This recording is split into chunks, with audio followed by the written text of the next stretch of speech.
This is the Hollywood Outsider. I am your host, Aaron Peterson. With me today are my co-host, Scott Clark. Hey, how you doing, Aaron? I'm doing great. Justin McCumber. How are you doing, man? I'm doing fabulous. Thanks for not screaming my ear off. And Brian Williams. Hello. Hi. How are you, Brian? I'm swell. How are you? I'm doing great. Well, For the third time already in 2 minutes. Mother Puss Bucket. We are a movie and TV show podcast where each week we talk about the newest movie and TV news, review any recent releases, which this week is going to be John Carter from Mars. Also talk about any TV and what? Scott, did you want to say something? No. You look like you want to chime in. You mentioned TV shows. I think Game of Thrones, I get excited. So I hope we're going to talk about that. You're like 12. That's all Scott wants to talk about. It's that good. I don't know if it's that good, really, where it's all he wants to talk about. Well, that and John Carter. Dude, I've been talking about it for a year. Well, it's the first TV show he's watched to an end in about 15 years. So, And nobody spoiled the ending. nobody spoiled the ending. So don't spoil it for me. We also talk about movie and TV news, if I didn't say that already, because I can't remember where I was.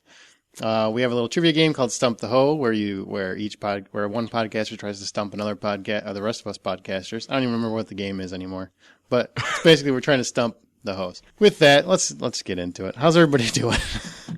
Anybody had anything exciting happen? No? Justin, maybe? Same old shit, man. Nothing new Different this week, day. huh?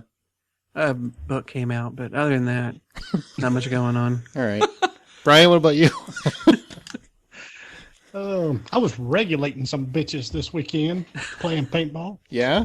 Oh, that's not what I thought you Yeah. meant. Yeah. He thought he was actually shooting people? No, I hear regulate. I think something about bowel movements. Oh, Jesus. We're not that kind of podcast. What? See, I think Young Guns. Yes. Yeah, Well, perfect. that's what I was going for. Seeing as how it's a movie podcast and not WebMD podcast. Or 12-year-olds who've run away with a microphone. Well, let's just get into movie news. We're already off the beaten track. Justin McCumber's new book, Haywire, is in stores now. We'll talk about that more later. Dark Tower is apparently moving over to Warner Brothers. They're polishing the script up, and they're possibly going to give a film a shot with the potential for more. So they're not going to do that crazy idea where they had like a TV series and movies and all this other stuff. But Javier Bardem is still in talks to be the star, and Ron Howard is still attached to direct. What do you guys think? McCumber? Well, I mean, Brian and I both are big Dark Tower fans, so I think we both can weigh in on it. I'm still curious. Until I actually see, sets built, actors in costumes, film being made, I'll believe it. Until then, I'm waiting, because I'm constantly getting cock teased with this is going to happen, and then having I don't know how far I want to take that metaphor, but just constantly being unfulfilled.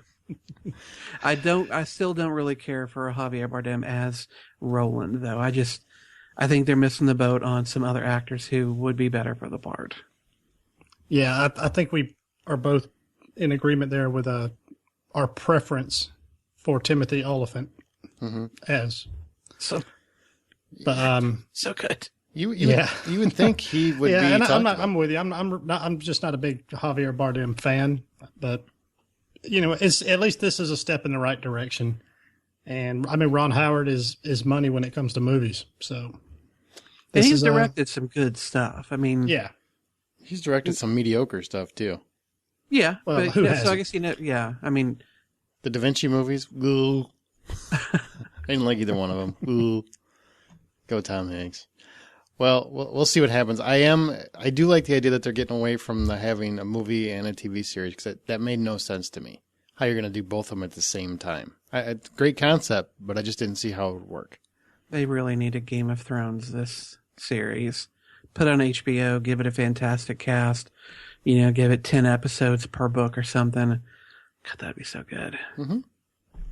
Well, another piece of news, if you're an 80s child and you remember the Garbage Pail Kids, do you guys remember the Garbage Pail Kids? Yeah. I know I do. Yes. The little Yeah. cards. They're talking about making another feature, a feature-length film, because apparently people were clamoring for a new look at it. I don't even know what to think about it. This makes no sense, especially because Garbage Pail Kids was a spin-off of the Cabbage Patch Kids, and Cabbage Patch Kids are like who even knows about those anymore? Who even knows what Garbage Pail Kids are anymore that wasn't an 80s child? Well, I get that, but I mean, it was a play off of a very popular toy back in the 80s. And when that toy isn't prevalent in today, it just doesn't make any sense. And I don't think anybody that actually collected the cards or any of that stuff from the 80s is going to admit to wanting to see this movie. Well, it's it's pretty simple. Michael Eisner, the head of Disney, he's got a side company, and they bought they bought Topps trading cards. Okay. The biggest name in baseball cards, and anyway, Garbage Pail Kids was one of their properties. So it's simple. They bought it. They've got to do something with it. He's in the movie industry. Make a movie with it. Well, I don't think it's going to make any money, but I didn't think Smurfs was going to hit either, so we'll see. Yeah, it's true. Okay. Did you want to say something, McCumber? No, I mean, Smurfs at least is kind of beloved. Who the fuck cares about Garbage Pail Kids? Yeah. I mean, it was a fad, 25 plus years ago. So they're not the Transformers. Okay. They're not G.I. Good Joe. luck to them. Yeah. Why don't they do Thundercats? Ho! Instead. Right. Well, they actually have that new cartoon for the Thundercats, so at least they're kind of bringing that back in some fashion. That'd be much more beloved than Garbage Pail Kid. I just don't get it. It just seems like a stupid idea, but Hollywood's full of them. I don't think anybody even really liked the Garbage Pail Kids. Like the whole appeal behind it was that it was gross and it was nasty, and you were like a rebel if you had Garbage Pail Kids collecting those instead of like baseball cards or something. I don't know. At least that's what it was for me when I was a kid. You just thought something meant bowel movement, so I would think it would appeal to you. Maybe you had the whole set. We discussed this previously, but the Bully documentary, the rating issue continues. They are still. Harvey Weinstein is continuously fighting. He doesn't think it should be rated R. He wants it to be rated PG-13 because he thinks it's very dramatic, and he wants all kids to be able to see it, as well as to be able to use it as a teaching tool in schools. And now they're sending petitions around. They've got 20 congressional members to sign it. Canada just rated it PG so that they can, although they are known for being a little more liberal with film ratings. Fucking socialists. But it looks like he's still pushing to get that rating changed to like a PG-13 instead of an R. What do you guys think? I mean, do you think he's going too far with this? No. How far do you want him to go? I think as far as he feels like he needs to go. It's a free country, and he believes in what he's doing and wants to get it out there. So, good on him. It's not hurting any of us for him to keep trying at it. No. You know what I would like to see the movie, and if it's very powerful, I can back him. But what if it's a horrible movie? What if you end up seeing it and it's like, you feel bad for the bullies because they had to be in this movie. I'm just saying, think about it. What if the movie sucks? Nobody's actually seen it. It's just a bunch of people getting petitions signed on an idea. It really looks good, though. It does look good. I've said this before, I'm hopefully going to be a teacher one day, and the idea of putting something in front of kids that's going to have that much vulgarity in it, I know they're hearing it everywhere else and that kind of stuff. Well, you don't really know. It's 6 F words. That's really what this is about, 6 F words. Okay. The director does not want to trim it. We get that in the first half hour of the show. I know. But it's also the show's not being put in front of, preteens. We're rated explicit. We should get that should. changed. That's right. It should be. We want to be popular. Fuck. I'll stop saying fuck if it gets me in front of like 50,000 people. I mean, I get it. I'll sell my soul. I'll sell my soul, Harvey. I mean, kids are going to hear it. I get that, but that doesn't mean it needs to be in the classroom by the adults that are running it. You know what I mean? I wouldn't feel comfortable saying put anything over PG rating in front of kids in my classroom. Granted, I might be an elementary teacher, but I will agree with that. I don't think it's the teacher shouldn't have to facilitate that job. That's the parent's job to control what the language is going to be. Mm-hmm. So I think in order to get it in a school, I think that language should be exercised. If you really want it to be a teaching tool, then suck it up. It's like sex ed videos can't show actual sex. So, I mean, just trim it up. But in terms of the actual going to a theater, I don't know. I really would have to see it to be a fair judge. There seems to be a lot of people thinking that that argument is correct. Johnny Depp, I guess, is backing Harvey. He's trying to help him out, lending his name to the fight. And there's a couple other high-profile actors that are doing that. So maybe Yeah, there's more Meryl Streep, even Drew Brees from the Saints. Why the hell's Drew Quarterback. Brees getting involved? Hey, he thinks it's important. Oh, fair enough.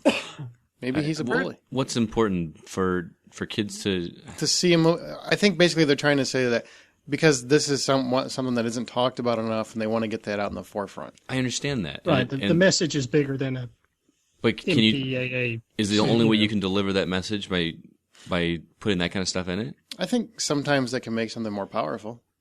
When you hear kids in their own voices, when you edit them, it's just like on TV when you hear the edited words. I mean, you can get what it says, but it's not as powerful. I get kind of what the artistic merits are. I don't necessarily agree with them, but I get it. I don't know. Artistic merits of hearing a teenager swear doesn't sit well with me. Like we really would have to see the context of the film. Yeah, I know. I'm a big context we haven't, guy. but So. I personally don't understand why people get in such a snet over words. I mean, whether I say crap or fecal matter or shit, it's all the same thing. But they're just three different words describing the exact same thing in my bowl. Two of them are okay. One of them is not. What is it really that makes this one word worse than another? What makes fuck worse than intercourse? All they are really are words, and yet we get in such a twist over one being better or worse than another, one being foul and one being not. These words only have the power that we as human beings give them over us. And people who just allow words to become this thing that just drive, I don't get it personally. On another note, I think that unfortunately, for better or worse, children today are exposed to things that Aaron and Scott and Brian, we were not as kids. Mm-hmm. There were words and concepts and visuals that I didn't see until I was well into my teens that unfortunately kids today do see regularly. And that's very early. And that may be a bad thing. It may be a good thing. I don't know. But to try and coddle them and act as though what's going on isn't really going on, I think that does more of a disservice than having them watch a film that has the F word in it a few times. There are bigger things at play, but that's just my opinion. That's part of my argument. You said we saw things we were exposed not to the same things that kids are today because of a stepping stone. Granted, the words are not nearly as bad as seeing something uber violent or pornographic, but like, is that the stepping stone towards something else like that? I don't know. I feel like the genie's out of the bottle. And unless you're living in some kind of rural community where they don't have the internet and they really don't have television, their kids probably by the time they're 10 years old have heard worse things than I had heard till I was almost 20. And I kind of feel like we as a society need to start moving beyond, boobs being verboten on television, that somehow seeing boobs is going to ruin kids or hearing the F word is going to ruin kids. I think there are a lot worse things out there that can ruin them than these things. Parents.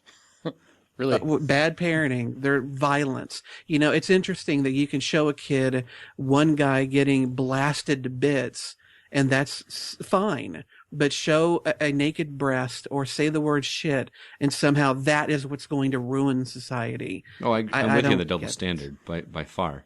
I'm with you there. The gratuitous violence is completely acceptable because it's not real, but you see a real boob and it's a real problem. Not in my house. It's not. Bring them on. More boobs. More boobs. That's right.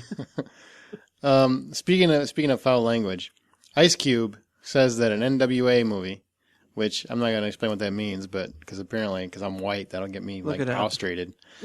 But there's a rap group from the 80s called NWA, and it's, guys with attitude, basically. It's moving forward. Apparently they're interviewing directors now, and it's basically going to look at NWA and how they came to rise and what happened to them. I like the concept. I was a big fan of them, and Ice Cube in particular, I think, is pretty pretty good as a his history is actually pretty interesting if you look into it. So I'd be interested in seeing a movie like that, especially if it's a biopic. Easy does it. What's that? Easy does it. Well, exactly.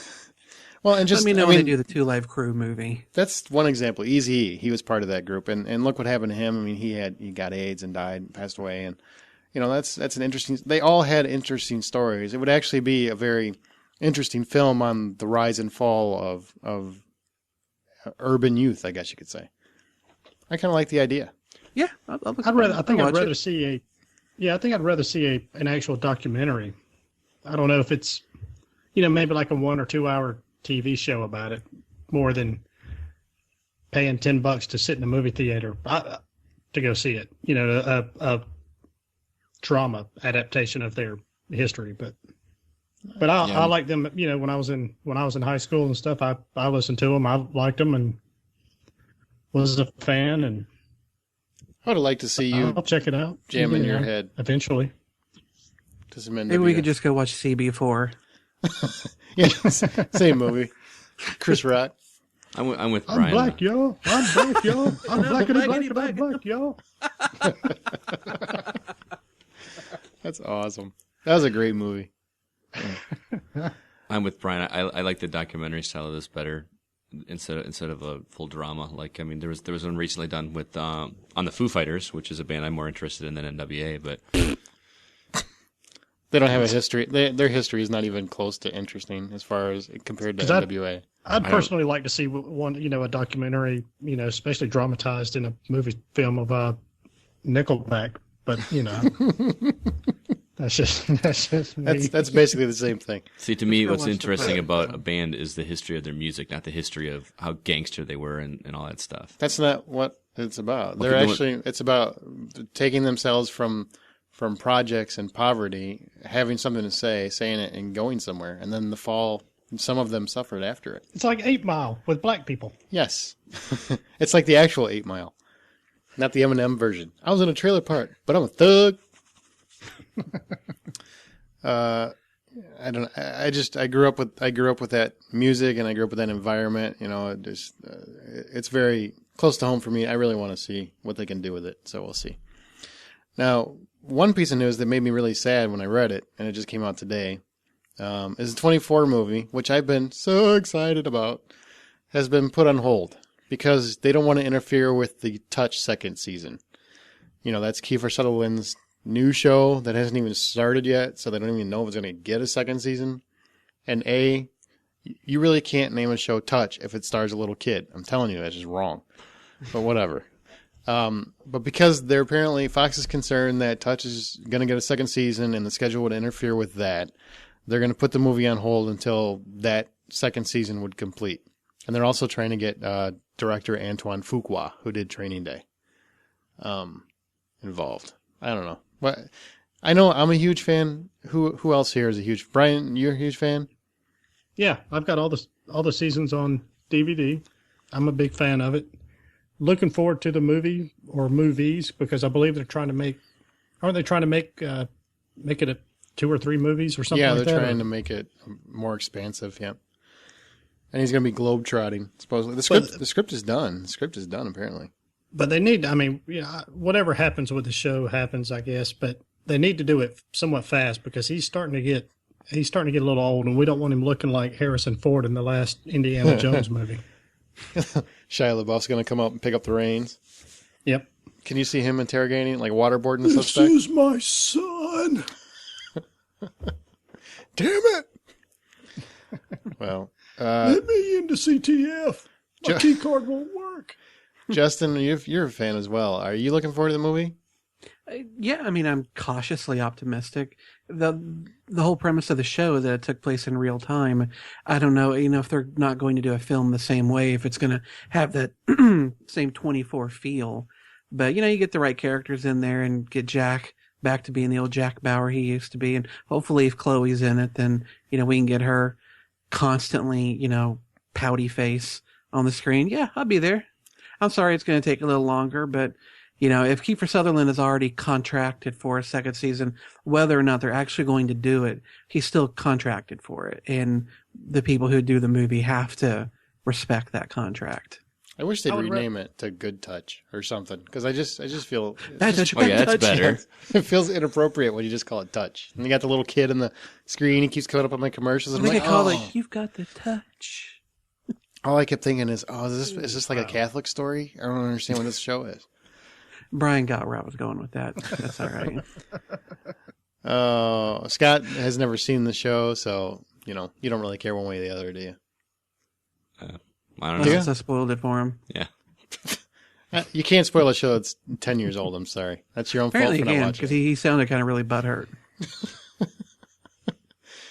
Oh boy, new trailers coming out. Every week we talk about the newest trailers that we've seen. You can always find them on the website at thehollywoodoutsiders.com. That's thehollywoodoutsiders.com. And also, I forgot to say this at the beginning of the show, you can also find us on Twitter at H_outsider. That's H_outsider. Trailers, recent episodes. This week we have 3 of them. The first one is kind of the newest Battleship trailer, which finally showed a little bit of what the movie actually looks to be like, which it looks like a Michael Bay movie, even though it's not Michael Bay. I don't know. I think this trailer made the movie look a little more interesting, but it looks like Transformers, really, on the ocean. Yeah, basically. Yeah, basically, this trailer kicked it up a little bit of a notch with some of the music, had a little dubstep in the background kind of stuff, made it a little more actiony. It looks pretty, but I mean, the story just seems dumb to me. I don't know. I'm still trying to figure out what it has to do with Battleship, other than it takes place in the ocean.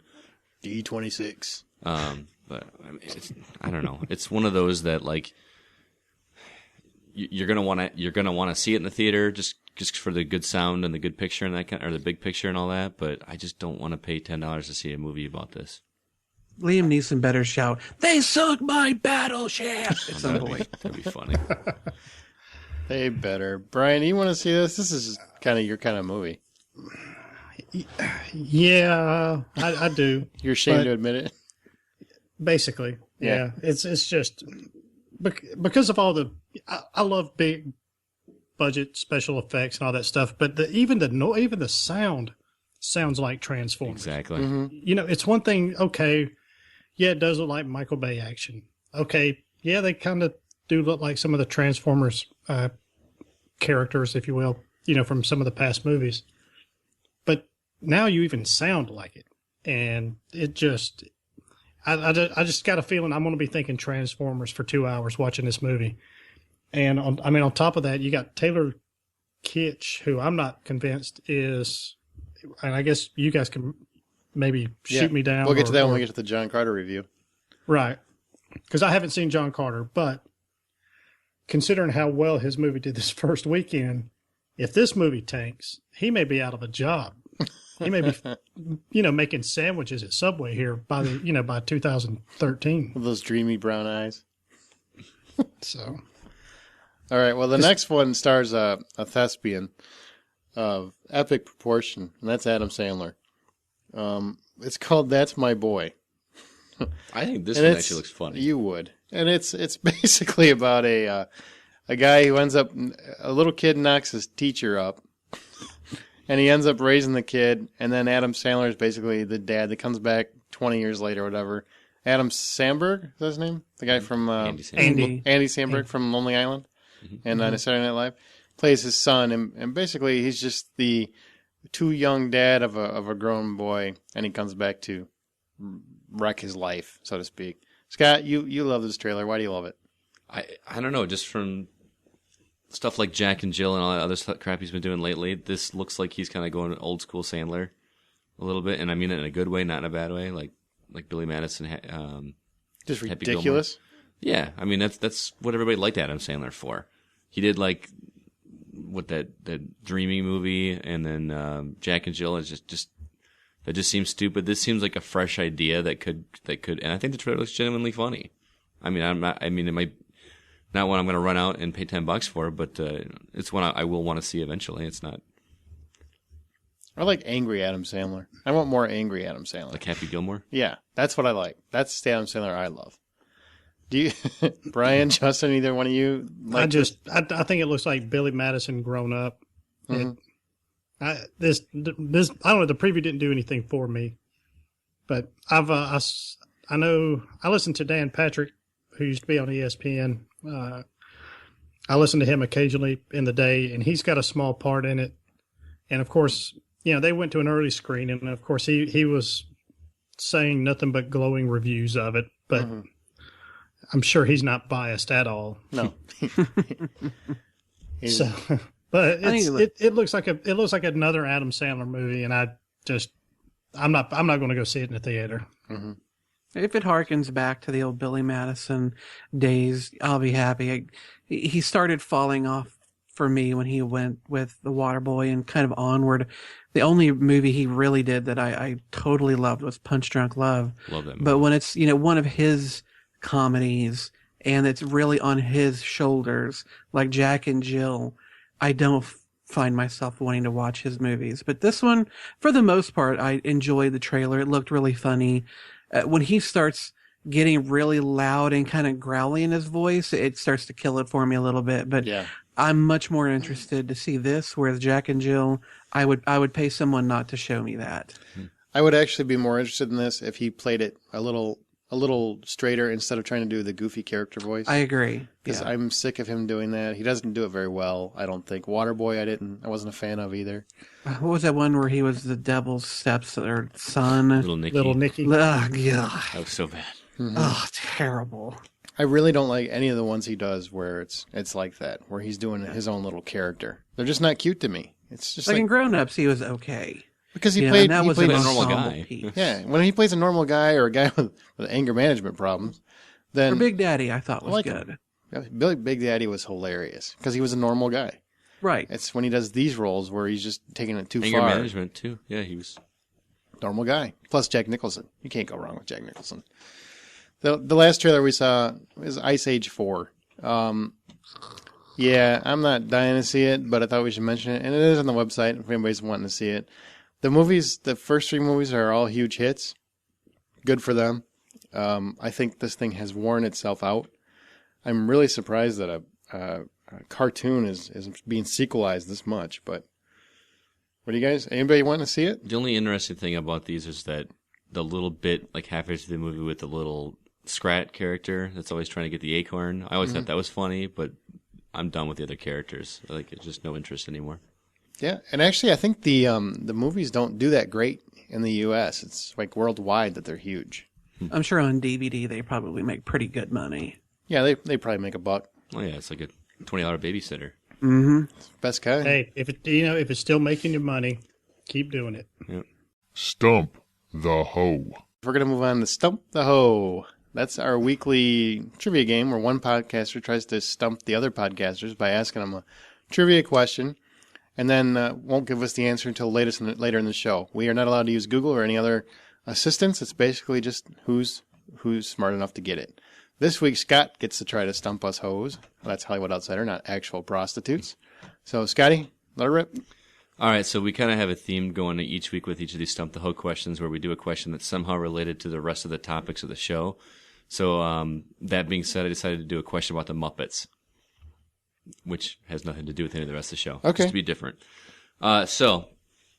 Obviously, the Muppet film was a pretty big success last year. It was my favorite film. I think it was your favorite film of last year as well, too. Not my favorite film. It was in my top It was 5. in your top 5. But in the most recent Muppet film from 2011, one of the actors or actresses making cameos in the film actually appeared on The Muppet Show back in 1979. Only one of them.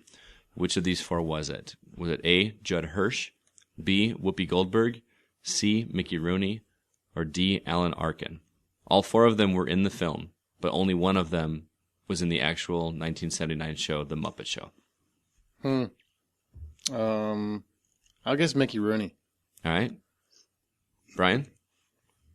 Yeah, that was going to be my guess, Mickey Rooney. Mickey Rooney? Justin? Who was that last name? It was Alan Arkin. Judd Hirsch, Whoopi Goldberg, Mickey Rooney, and Alan Arkin. Fuck, I hate to jump on the bandwagon, but I'm going to have to. Mickey Rooney across yeah, the I'm board? going to go with Mickey Rooney on that one. All right. All right, we'll find out later in the show. Let's see if he stumped us hoes. Let's move on to the big screen. That's where we talk about the newest releases, review anything that came out, which this week, John Carter. And we also talk about upcoming releases, which we're going to talk about the Hunger Games here shortly. But right now, we're going to review John Carter. Myself, Scott, And Justin all saw John Carter. I actually didn't. Oh, you didn't? I meant to and I wanted to, but between getting all the promotion for the book and then getting the book out, I have been so swamped. I actually did not get a chance to see it. I will definitely be going to see it this weekend, but I didn't get to see it, and I hate that. Okay. Well, So Scott, I'm sorry. we won't spoil it anyway, but Scott, Clark, and I went and saw John Carter. Not together. Not, we went on our own terms. I got to see it in IMAX 3D, which let me tell you, you don't need to. But here's basically what it is, and then we'll get into our actual review. Taylor Kitsch, who was Gambit in Wolverine, he stars as John Carter. And essentially, he's a 19th century former military captain who never backs down, never quits. He's like, he's that guy. And he's searching for a treasure of gold, like a cavern full of gold, when he encounters this gateway to Mars, which would be cool if they actually called the movie John Carter of Mars. I don't know. It just sounds like a cool title to me. But they didn't. So once he gets there, he encounters these four-armed beings called the Turks. And Princess Deja, is that how you say her name? Deja? Whatever. Deja vu. Yeah. The princess is fleeing Sabthan, who's like this guy who her father has promised her to marry in order to save their city from certain destruction.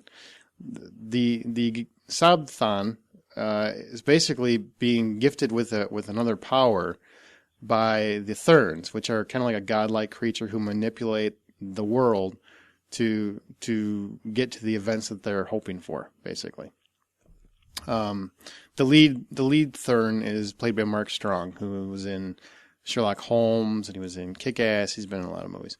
So, and basically what the movie is John Carter has to find a way to get home, but he also has to decide if he wants to help these Mars peeps out and before he goes and help save Helium, which is the city that the princess is from, as well as the Tharks. So, Scott, what did you think of the movie? Well, to be fair, I went into this movie with kind of lower expectations. I didn't have a whole lot of interest in it.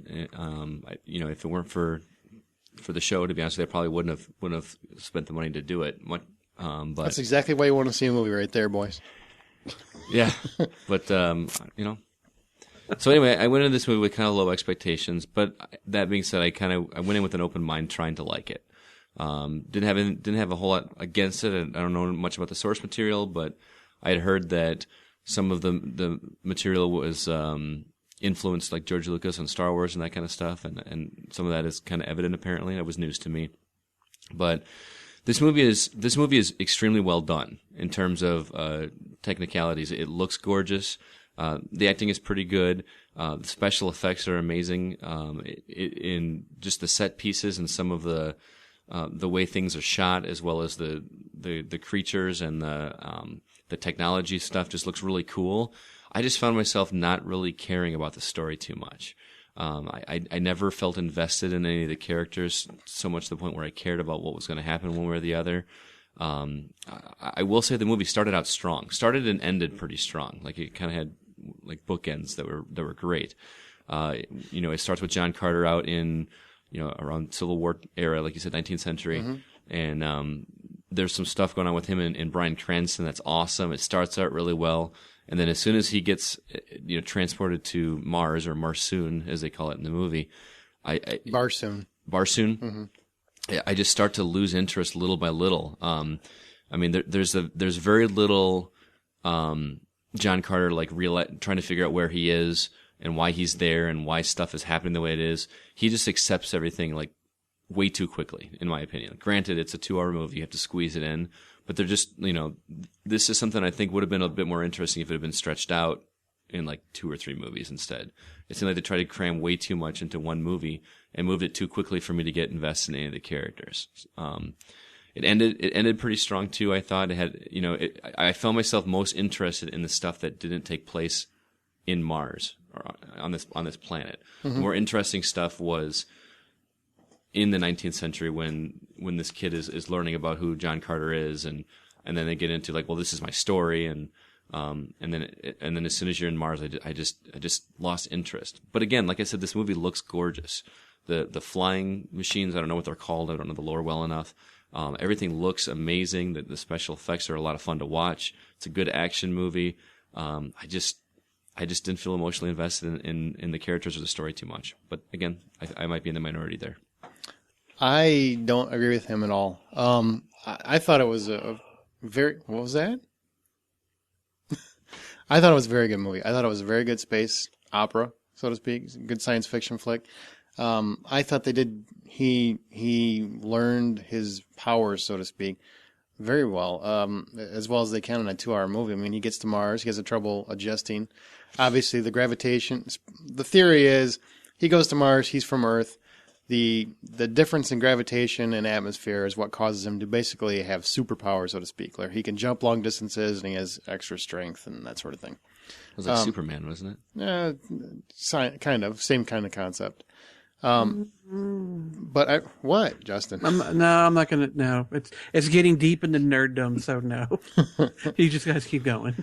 Well, I really liked it. He had some adjustment period, but it wasn't too long. I don't want a fucking 2-hour movie where he's getting used to having his power. I want him to kick some ass. I mean, that's what the movie is. It's supposed to be. It's a space opera. It's not a biopic. It's not a drama. It's holy shit, I'm on Mars, now I can jump around and fuck you up. That's what I want to see. If a space opera is about the characters, and if you... Yes, well, let me finish my review before you start debating me. I think the characters work very well. I think the movie actually is very much, to me, very much comes across as the first Star Wars film. Where I went, I don't think it was the best movie, like, say, out of that trilogy, the original trilogy, but I thought it was the movie that set up the characters. It did a very good job, and the most importantly, it was very fun. And I think this one does a very good job of setting up the characters. I don't think Taylor Kitsch is like Harrison Ford level awesome, but he holds his own, and I think he does a very good job. And Lynn Collins, who plays the princess, I thought she was fantastic. Not just because she's drop-dead gorgeous. I just thought she really encompassed what I would want a princess to be. I mean, she's very feminine without being too whiny, and she's very strong without being too ridiculous. You know, I mean, she walks the line very well, and I believed her. I believed them as characters. The CGI characters, which normally take me out of any movie because I have a hard time buying CGI characters, except for Planet of the Apes and Gollum and that sort of thing. There's very few exceptions. I was invested in them as characters. I bought them as characters. I didn't care who the voices were. I knew it was Willem Dafoe, but I started to forget it was Willem Dafoe at certain points, and I was really into it. Now, I don't think this is the best movie I've ever seen, but I thought this is a great catalyst for future stories. It was, to me, just what Star Wars was. Star Wars is not my favorite Star Wars movie. I think parts of it are boring as hell because it's a lot of exposition and a lot of setup, and that's what I think John Carter is. Shut your whore mouth. I'm not saying it's a bad movie. I'm saying in terms of those three movies, that's my least favorite of the three because it's all set up. I mean, the majority of it is set up. And that's what this film is. It's really setting up that world for the potential of future stories, which obviously they spent way too much money. It's not going to recoup its budget. They probably won't make it. But I saw it in IMAX 3D. You don't need to. It's really the 3D. I'm one where I have a hard time really saying 3D is worth the investment. I don't think it's worth the investment here. See it in a regular film. IMAX you can see it, I guess, because it is cooler on a bigger screen with great sound. Kitsch was really good. Like I said, he didn't blow me away, but he was really good in the role. He did his job. I bought it. I bought that he's this hero. I never once doubted that he could kick somebody's ass. I really felt this is maybe what episode 1 should have been. When George Lucas went back to Star Wars, this is the kind of movie he should have made because this was fun. And if it wasn't for the stupid-ass title and probably the worst marketing I've ever seen for a movie, I think this movie would be doing a lot better. I think people, I've read a lot of reviews, and the negative reviews that I've read all seem to bring up the budget because it was like $250 million movie.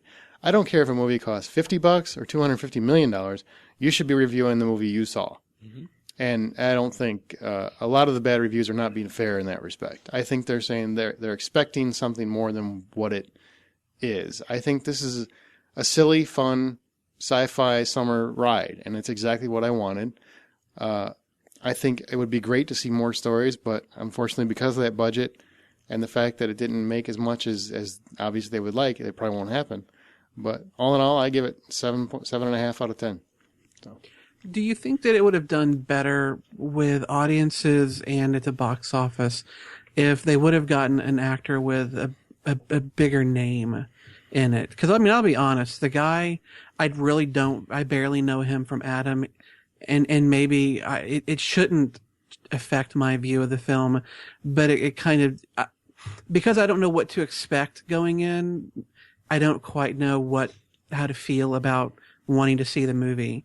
You know, and we kind of laugh about Jeremy Renner being in every other film, but it does make me wonder if an actor of a slightly larger name and body of work, if he was in it, if that might not goose people more into wanting to see it. I'll be honest with you. There's several people that I know that ended up seeing it because they took their kids to see it, and their kids loved it. You know, and that's really the market. It's for families. It's really set for families. Yeah, and they loved it.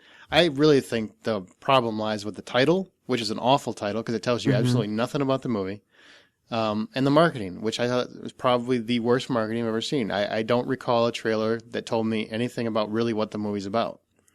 I don't even think you hear the word Mars in the trailer. So it's really, I think they just I think they really dropped the ball. Somebody should really lose their job. And I said this in podcasts before.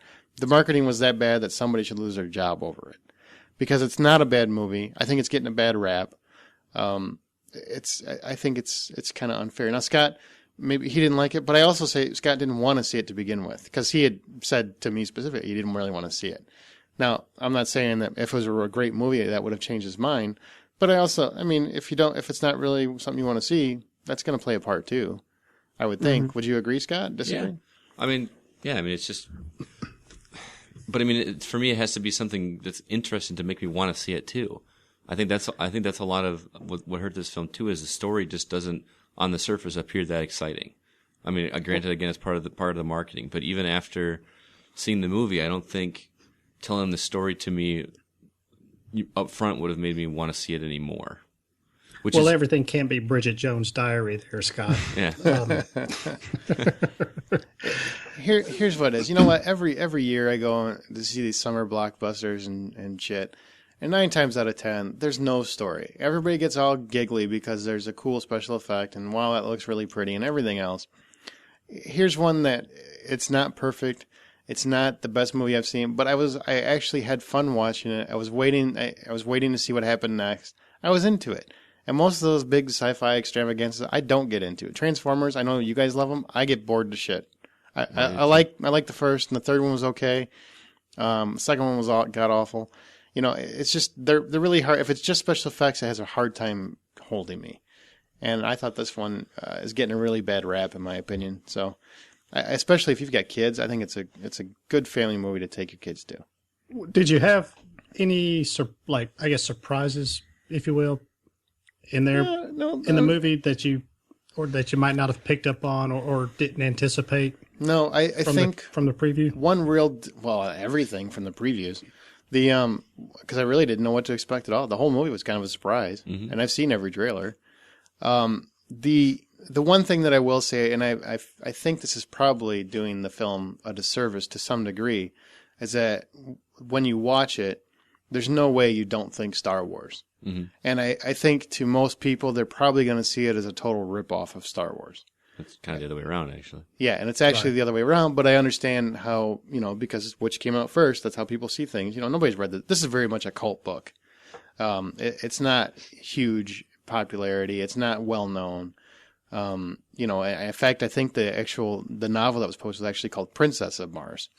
So, I mean, it really isn't a well-known property. And I think if you just went and saw it, which several people that I know have, and one of the guys that I know at work that saw it, first thing he said, he was like, it was really good, but it was a total rip-off of Star Wars. And, he sat there and set him straight. He's like, oh, I didn't know that. Well, it doesn't matter. His opinion's already made, and that's what people are telling people. Right. So I will say what surprised me was the backstory. Like I said, I like the front and the back end of this. I had no idea that was even in there. I mean, they made it in the trailers, made it sound like John Carter was a stranger from afar, but there was no evidence of how he got there, that kind of thing. And sadly, that was the most entertaining part of the movie for me. The stuff between John Carter and Bryan Cranston's character was awesome.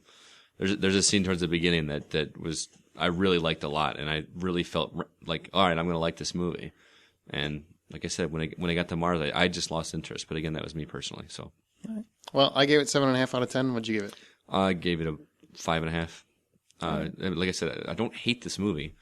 It's a really well put together movie. It looks good. It just didn't trip my trigger as much as you. All right, well, that's John Carter, and it should just be called John Carter of Mars. So when you're thinking about seeing it, call it John Carter of Mars. You'll want to see it more.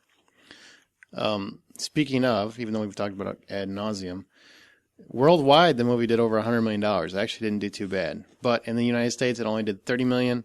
The budget was $250 million, so they're saying that Disney's going to have to wash their hands of about $150 million when it's all said and done. Why is overseas money so quickly and easily dismissed? I really don't understand it, because there are a lot of movies that can flop overseas and make big money here, and somehow it's seen as a success. But if you reverse that, it's like the movie's failed. And shit, foreign money spends just as well as domestic money does. And if the money that it makes overseas pays for the film, then you're good to go. Shit, look at the last Pirates of the Caribbean movie.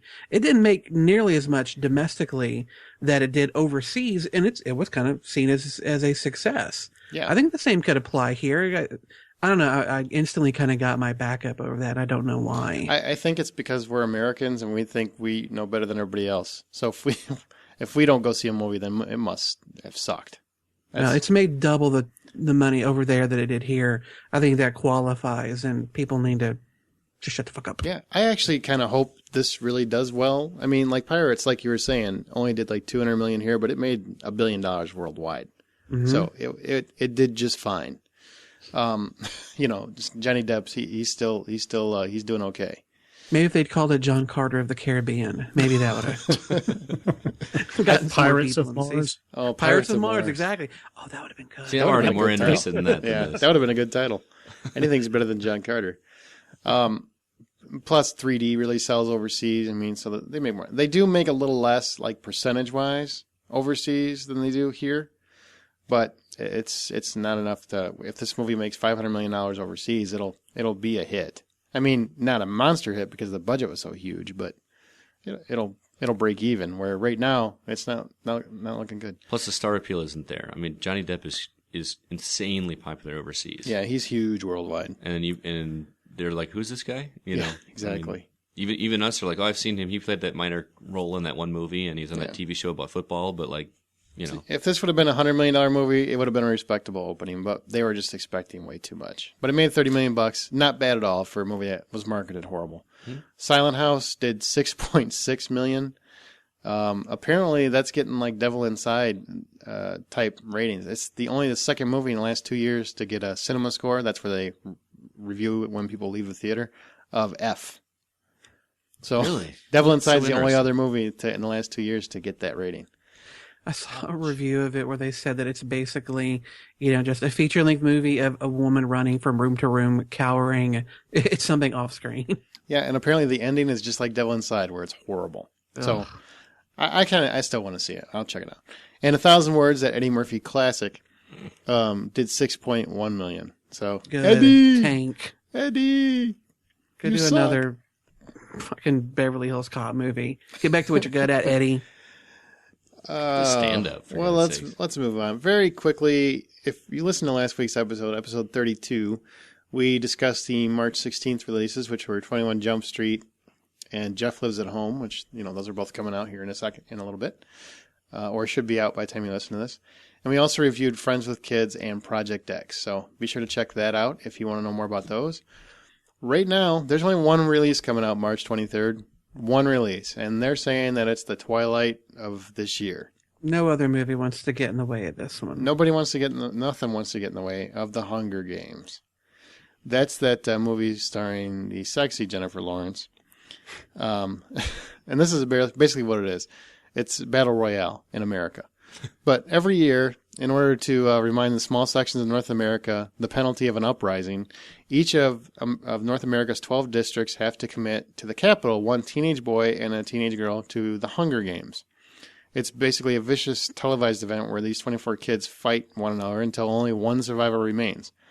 And in order to save her sister, Katniss, which is played by Jennifer Lawrence, volunteers herself as tribute. and thus begins the first of the Hunger Games films, which there are 3 books, from what I understand. Correct. Mm-hmm.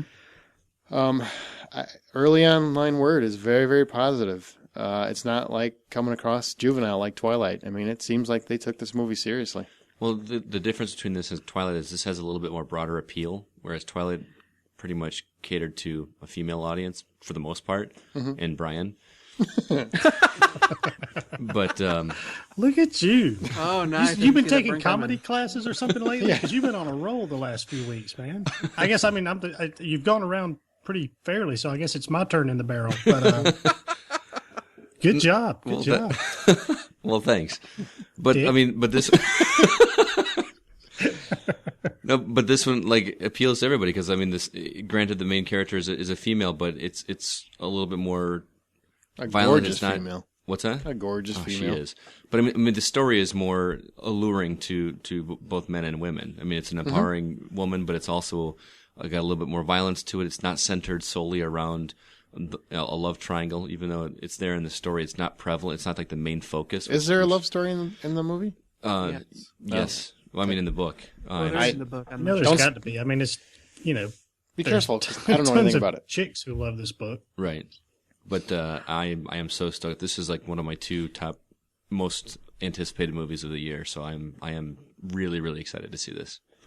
Am I the only Really? person who's read it? I read all On 3. this crew? I read all 3. No, Scott's read it. Oh, Scott's, so Scott and I both read all 3. Okay. well, Scott's heard it. Yeah. Scott's listened to it. Yeah, I heard it. He's listening to the audiobook. He hasn't read anything. He might have read the cover of the audio. Listen Audible. to it. That- You know, I will be that- reading You only that. get half Haywire. credit. Yeah, you get half credit. Whatever, Scott. I got your back. Thanks, It's Brian. all right. That's because It that's how can't- Brian listens to books too. Yeah. Hey, I'm going to be reading Haywire, so Yeah. That should be a fucking movie. it is. Starring Jennifer Lawrence. Oh, God bless you. If you can make that happen, you. I'll get her on my casting couch. Now, you're saying the early word is that it's positive. I haven't read any reviews. Where are you? They had the premiere, Yep, on Sunday. and there's a lot of online reviews have leaked. Okay. And some of those reviews have been very positive. I haven't seen any negative reaction to it at all, actually. I think 5 was the last count I had that I had seen. And 3 of those were reviewers that I know. I mean, not personally, but I mean, I've read their stuff before. And they're pretty legit, so sounds positive to me. I've heard one of the positive things I heard about it was Woody Harrelson's character who plays Haymitch from the books, that he's supposed to actually be really good, which Woody Harrelson's a good actor. He's underrated, but he's good. yeah, he just seemed, I don't know. Obviously, I read the book and I wasn't sold on him as playing that character. I completely agree with you. And When I heard he was cast, I was like, really? yeah, Him?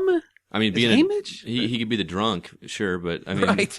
But outside of that, it just seemed like an odd choice for me. What I about pictured- Lenny Kravitz?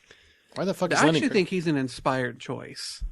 That'd be interesting. I really, when my wife told me he was cast, I was like, that makes perfect fucking sense. And I wished I'd thought of it first. Yeah. I'm excited to see him play it because he looks awesome in the trailers and stuff too. So You know, having not read the books, I'm going to go see it because my wife she's already having me basically see if we can go ahead and order tickets.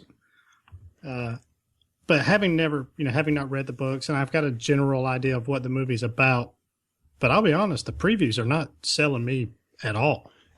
and the first trailer I saw for it didn't either. And then I think we talked about this in a couple of shows ago. Once I started reading the books, I had the vision of the trailer in my head, and it all kind of made sense. Right. I don't know how to explain that without. Well, me you know, experiencing and it. she said too. She says, like she got to be the first couple times we saw the trailer. She got the big kick out of the little tone at the end of the trailer because she said that means that's much bigger than what than what you realize because you've never read the books. And I'm The like, whistle, okay, whatever. the whistle or whatever. Yeah, that's actually a really important part of the story, especially in the second book. But Right. it's kind of kicked off in the first You know, story. but actually, just as a person who really, for the most part, doesn't really know much about the books, if I was having to go just on those previews, it looks like a Rutger Hauer movie. Lady Hawk or something. The Or something Osterman like, weekend. what's the one with Ice-T where he's chasing the man in Surviving woods? the game. Yeah. Yeah, it does kind of look like that. I'm hoping that the reason we're not seeing certain things in the trailer is because they're saving it for the movie, that they didn't want to spoil Right.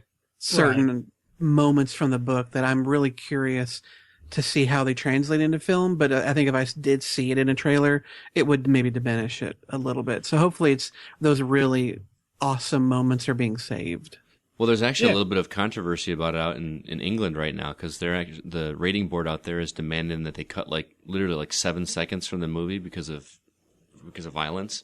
I guess England's rating system is a little bit different than ours. They go like a 13 to a 16 or something like that, and they want to keep it down. They're trying to get them to cut it down to a 13 or I can't remember. 7 seconds of blood is Yeah. what it is. Yeah. Right. So I don't know. I hope we get the uncut version of it here, but I wonder what Bully's rated. I don't know how they'll rate the third film then. I know. Holy cow! Third one.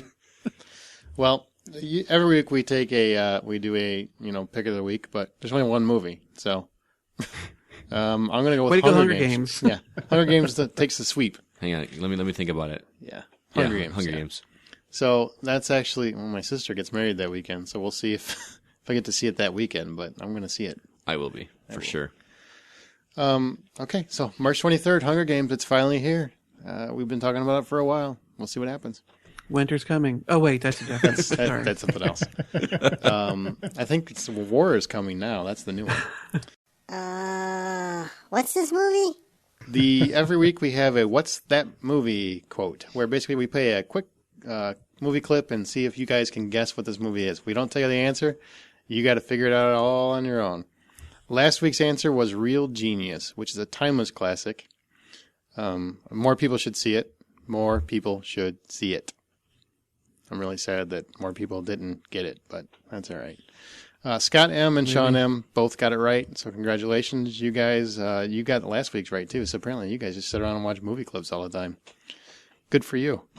This week is Brian's choice, so right now we're going to play a few seconds of what Brian's personal choice is. Here you go. Near. Squeal! Excuse me, what the hell's going on out here?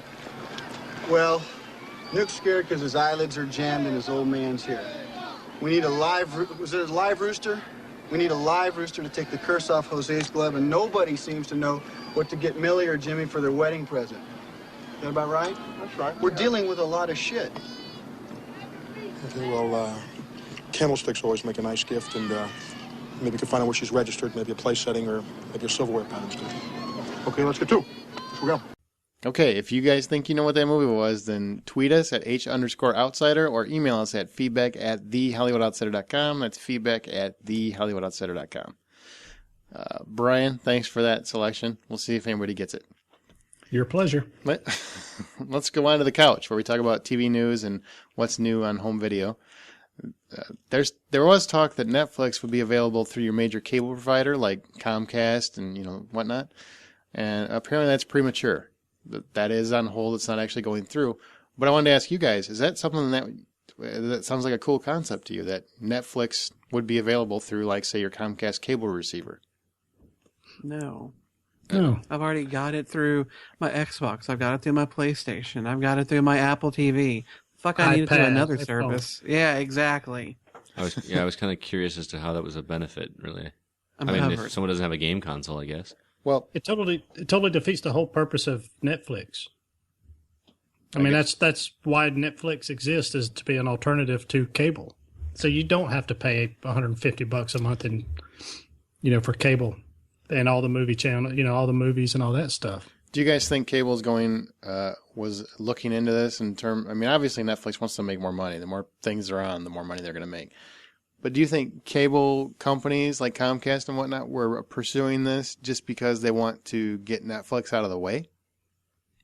It's probably it's a means of, instead of them having to develop or maintain their own sort of Netflix-ish service, why go through the cost and hassle of doing that when you can hire them to come in and do it for you? What you spend to have them do it, you save in not having to set up your own infrastructure. That makes sense. And it also probably cuts down on some streaming by doing it internally. If Good. Netflix was smart, they would sell out to somebody like Comcast Yeah. because they keep tripping over their own feet. Those fucking morons in the sitting around that board table. I swear to God, they're just going to run that fucking company into the ground. Like the Three Stooges just sitting there. It is. It is. I do like the idea of the streaming stuff through cable being better. Because have you ever perused the free movie section like in Comcast? It sucks. It's just a pile of garbage in there. I mean, there's just you might find like there's maybe like 50 or 75 movies in there. Ooh, St. Elmo's Fire this week. Yay. No, like even worse than that. Like all like B-list movies that you've never even heard of before. Just like shit with Corey Feldman in it. No, I'm talking like with nobody you've ever heard of in it. I mean, just like it's just really, really bad. I don't know, dude. Corey Feldman's pretty close to nobody. Just at least he had one or two. Minus that 3 years in the 80s he had. Yeah. He had the Goonies. Yeah, that's in that 3 year span. That's all he had. If you were alive in those 3 years, you know who Corey Feldman is. After that, you have no idea. But they bought, what was it, Arrested Development? Yes, yeah.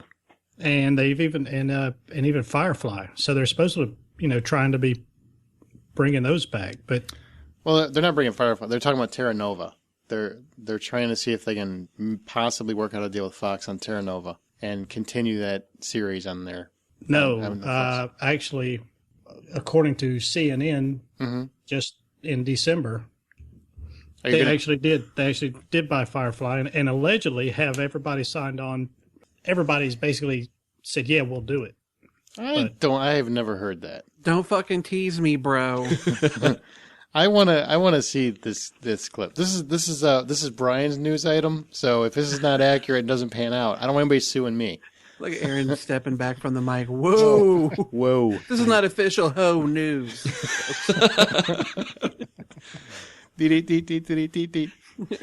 Brian's going off on his own. He's leaving the reservation. We will find out and report back on that next week. If he's right, get our man in the field investigating this. Exactly. If he's right, I'll be swallowing my foot whole, and also doing a little dance because that would be fantastic. I hope he's right. For more than one reason. Well, they better tell Nathan Fillion to start eating some fucking rice cakes. Okay. Desperate Housewives. That trial has been full motion. That's been going on all week long. And I don't normally, usually we don't, I say we, but I don't like gossip news. But since this is directly related to a show and it's actual fact, I think it's fucking riveting. That Nicolette Sheridan is suing them because she said that Mark Cherry, the producer or whatever, smacked her in the head for directing her or something. And she's suing for wrongful termination. But one of the things that I thought was funny is like a major character's death. Don't say who. I won't say who. But a major character's death was actually spoiled on the stand, like before it happened. Did the judge stand up? Spoiler alert, bitch! Damn. The judge specifically called Scott and said, "Don't listen. Don't listen to this." What do you guys think of that? I mean, do you think that's just messed up that would actually happen? That a major spoiler alert for the television show would be released on the stand? It's legal paperwork, and they got to ask questions. That's just going to come up. What do you guys think about this whole thing? Do you think it's ridiculous? From what little I've heard, it seems a bit. I mean, I think she thought her character in the show was much bigger than everyone else in the show thought. Yeah. Because the show is called Desperate Housewives. Up until the last season, she was never a housewife. And if she was desperate, it was strictly just to get some dude in bed. She always kind of had that Star Trek red shirt on her. So, her time was ticking from episode 1. She was now, whether or not she got smacked around on set, I can't speak to that. They should have called it Desperate Cougars. But maybe she had it coming. I don't know. Are you a fan of the show? Oh, I love Desperate Housewives. I'm going to miss it when it goes. Really? Do you still watch it? Oh, I still watch it. And in fact, a major character died in the last episode, and I was shocked as fuck. I wasn't because I saw it when I was reading. Oh, is that the one they were talking about? Yeah, that's the one they were. But I'm actually thinking about, and please do not let this go no further than the four of us. Damn, another show I never watched. I'm actually thinking about watching that GCB to kind of fill in that Desperate Housewives niche that I've got. Don't let it go any further than the four. You know we're a podcast, right? Shh. But they won't tell either. Shh. I know. I can't help but wonder if this is a publicity stunt, though. No, it's a real lawsuit, dude. No, I know, but I mean the fact that how big of a deal. I mean, it's that big in the media and that kind of thing. She made a big deal out of it. I mean, so I really think she's never going to work again in Hollywood. So this is kind of her last shot. Seriously, I don't mean that rude. I mean, I like Nicola Sheridan. I thought she was fine on the show as Edie. Because, I used to watch it with my wife till like season 5, and it started getting stupid.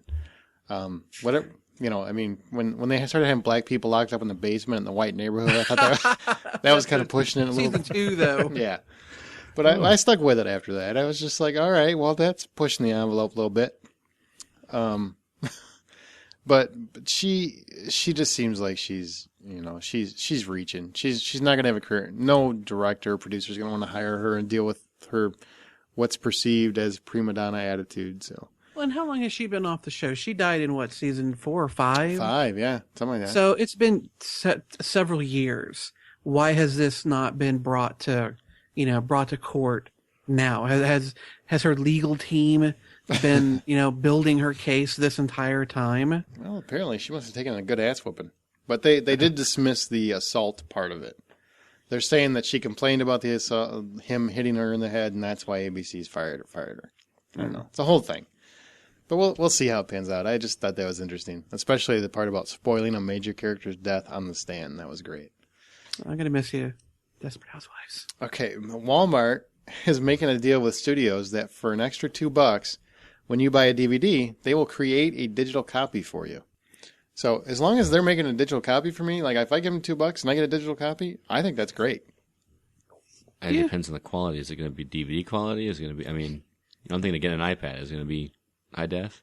I don't know. I mean, that's going to be whatever the DVD is, I would imagine. I've watched standard def movies on my iPad, and they looked fine. Yeah, okay. They look good. I mean, it's such a small screen. That's true. That level of resolution really. Now, once I get my new iPad, I'll have to tell you, but I've never really had a problem with it. Luckily, almost every film I buy now on Blu-ray comes with a digital copy, Right. and not that ultraviolet shit. Yeah, I won't buy Ultraviolet. I'm not supporting that. Well, I can watch it only if it's streamed. I don't think so. Now, digital copy means I can watch it wherever I want, even if there's no Wi-Fi. That's what it should be. Mm-hmm.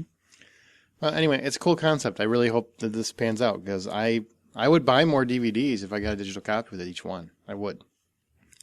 So, there you go. Luck, the HBO show starring Dustin Hoffman and Nick Nolte, got canceled. No, they're just changing the name to Glue. Wow. Wow. They just announced the Too day. soon? I don't know the horses. It was just announced that the show was canceled because they've had a third horse injury. So death, I'm sorry. So HBO decided to cancel the show. Death is an injury, just Yeah. final. It's It's just a permanent. it's a really, really bad injury that you can't come back from. It's a terminal injury. Ratings have been low, but they were given a full second season, which I guess they were in the middle of shooting, but they shut it down. Production is done. They're not doing it anymore because apparently they're dangerous. They just keep putting horses in harm's way. How the fuck can they just keep killing horses? I don't understand what they're doing at this show. Well, I'm not sure either, but one died in 2010, another one died last year, and then another one just died recently. So it's not like they all died within a few weeks of each It's other. not like they lined them up and they're just like Right. taking shots in the back. Dustin Hoffman's a drunk. He's just drunk in the back.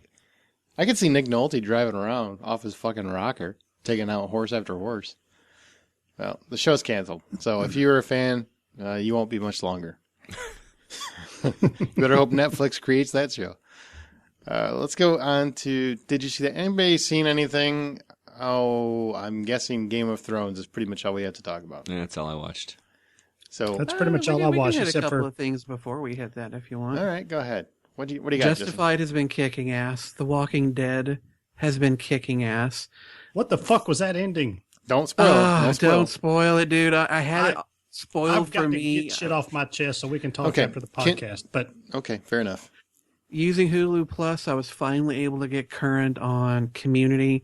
one of the funniest fucking shows I've ever seen, and I really feel it's tragic that it has to fight so hard to find an audience when it is so brilliantly written, brilliantly acted. I constantly find myself laughing at Community, and I wish more people did. Meanwhile, right after that, I'll watch the new episode of The Office and just bored to tears. So there, but Community's been fantastic. I don't know if you guys are fans of it or not, but you know, if anything, go watch the paintball episodes from season 1 and season 2. They alone should sell you on the show. It's on my list right next to Modern Family of ones I need to watch. If Modern ASAP. Family actually had season all of their 1. seasons on Hulu Plus, I would watch that show. Unfortunately, that's one of those shows that they only keep the most current episodes available for, and I like to start from the beginning with stuff like that. Mhm.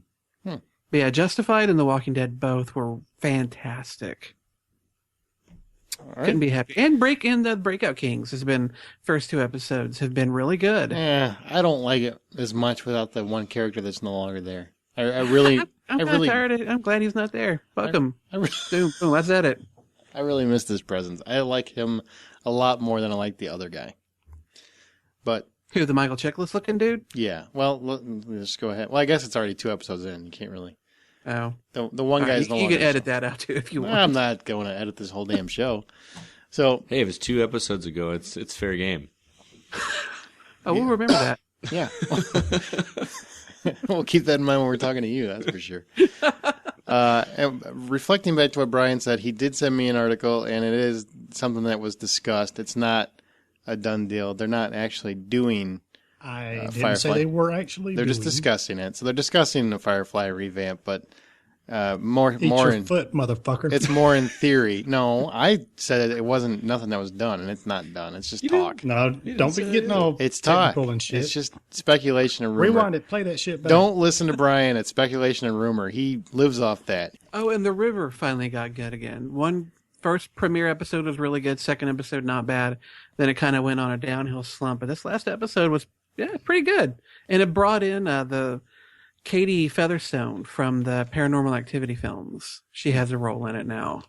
It's good. I'm kind of enjoying it. They got one more episode to go to close out the season. I'm really curious to see where they take it. All right. And that's it from the Justin TV desk. Okay, and the last piece is Game of Thrones. Now, I still haven't seen it, but everybody else has. Justin, did you finish the 10 episodes? It is so good. Did you finish the 10? It is. I watched all 10 episodes, and now I'm reading the book. And the book is fantastic, and most of the dialogue from the show, they pull right from it. Mm-hmm. So it has so far been an incredibly faithful adaptation of the books. The book. I'm shocked at just how much of the book is in the show. Well, George R.R. Martin actually wrote the script for, I believe, Episode 8. 7 or 8. Episode 8, yeah.